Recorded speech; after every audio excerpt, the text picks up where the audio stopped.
നമസ്കാരം, ഞാൻ നിയുക്ത പ്രവീൺ.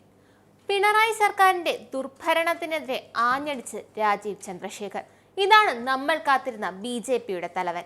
അനീതിക്കും അഴിമതിക്കുമെതിരെ ചാട്ടവാർ വീശുന്ന, മുഖം നോക്കാതെ തന്റെ അഭിപ്രായങ്ങൾ പറയുന്ന ഒരാൾ. ഇക്കൊല്ലം അത്രയും BJP കാത്തിരുന്നത് അല്ല, ജനങ്ങൾ കാത്തിരുന്നത് രാജീവ് ചന്ദ്രശേഖറിന് വേണ്ടിയായിരുന്നു. പിണറായി സർക്കാരിനെതിരെ ആഞ്ഞടിക്കുകയായിരുന്നു അദ്ദേഹം.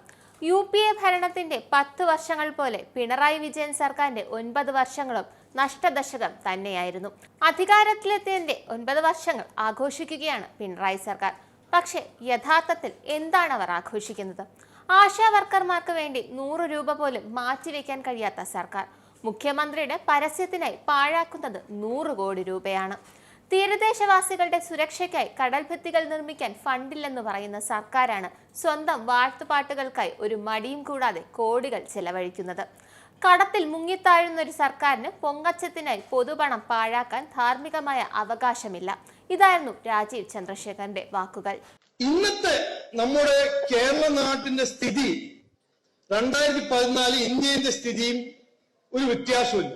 ജനങ്ങളെ വിഡ്ഢിയാക്കാൻ ആ 10 കൊല്ലം ഇപ്പോ ചരിത്രത്തിൽ അതിനെ ഡിസ്ക്രൈബ് ചെയ്യുന്ന ഒരു ഫ്രേസ് ഉണ്ട്, ദ ലോസ്റ്റ് ഡെക്കേഡ്, നഷ്ടപ്പെട്ട ദശകം. ജനങ്ങൾക്കൊരു മാറ്റം വേണം, ഒരു പുതിയ കേരളം വേണം. അതൊരു ബസ്സിൽ കയറി നവകേരള സദസ് എന്ന് പറഞ്ഞ കേരളമല്ല.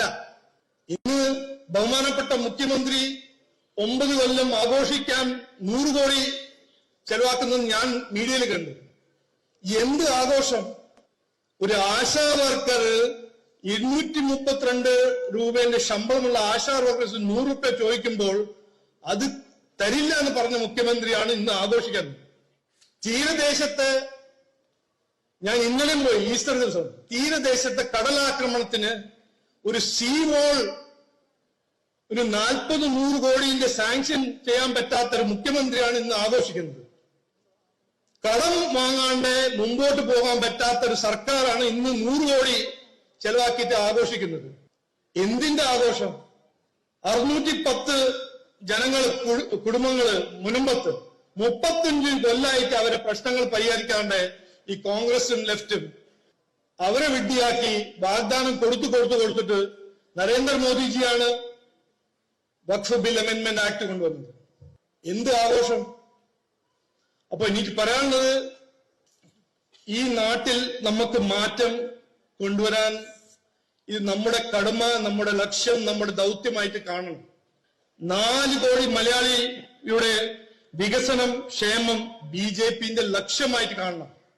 ഇങ്ങനെ ഒരു മാറ്റം ചെയ്യാനൊരു കഴിവുള്ള പാർട്ടി BJP ഇന്ത്യ മാത്രമേ ഉള്ളൂ. രാജീവ് ചന്ദ്രശേഖർ പറഞ്ഞ കാര്യങ്ങൾ എല്ലാം ഒന്നിനൊന്ന് ശരിയാണ്. 4ാം വാർഷികം പൊടിപൊടിക്കുമ്പോൾ എവിടെ നിന്നാണ് ഫണ്ട്? നമ്മുടെ നികുതി പണം.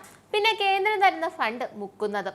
കേരളത്തെ കടക്കടിയിലാക്കിയതിന്റെ 4ാം വാർഷികം അതാണ് സംസ്ഥാന സർക്കാർ ആഘോഷിക്കുന്നത്. അത് തന്നെയാണ് രാജീവ് ചന്ദ്രശേഖർ പറയുന്നതും. നന്ദി, നമസ്കാരം. നിങ്ങൾക്കും ആനന്ദ മീഡിയയുടെ പ്രേക്ഷകരിൽ ഒരാളാകണ്ടേ? യൂറോപ്പിലും US-ലും ആഫ്രിക്കയിലും അടക്കം പ്രവാസികൾ ഉള്ളയിടങ്ങളിലൊക്കെ ജനപ്രിയ ചാനലുമായി ആനന്ദ് മീഡിയ ഒപ്പമുണ്ട്. ഏഷ്യാനെറ്റ് ഫ്ലവേഴ്സ് അടക്കം നിങ്ങളുടെ വിരൽത്തുമ്പിലെത്തും. ആദ്യം റോക്കു ബോക്സ് സ്വന്തമാക്കുക. അതിൽ നിന്നും ആനന്ദ് മീഡിയ ആപ്ലിക്കേഷൻ ഡൗൺലോഡ് ചെയ്യുക, ഇൻസ്റ്റാൾ ചെയ്യുക. എന്നിട്ട് 020-858-66511 എന്ന നമ്പറിൽ ഞങ്ങളുടെ കസ്റ്റമർ കെയറിൽ ബന്ധപ്പെടുക. അല്ലെങ്കിൽ +91 735 660 3747 എന്ന നമ്പറിൽ വാട്സപ്പ് ചെയ്യുക. ആനന്ദ് മീഡിയയുടെ സേവനങ്ങൾ സ്വന്തമാക്കുക. മറ്റു ചാനലുകൾക്കൊപ്പം ആനന്ദ് TVയും എൻജോയ് ചെയ്യുക.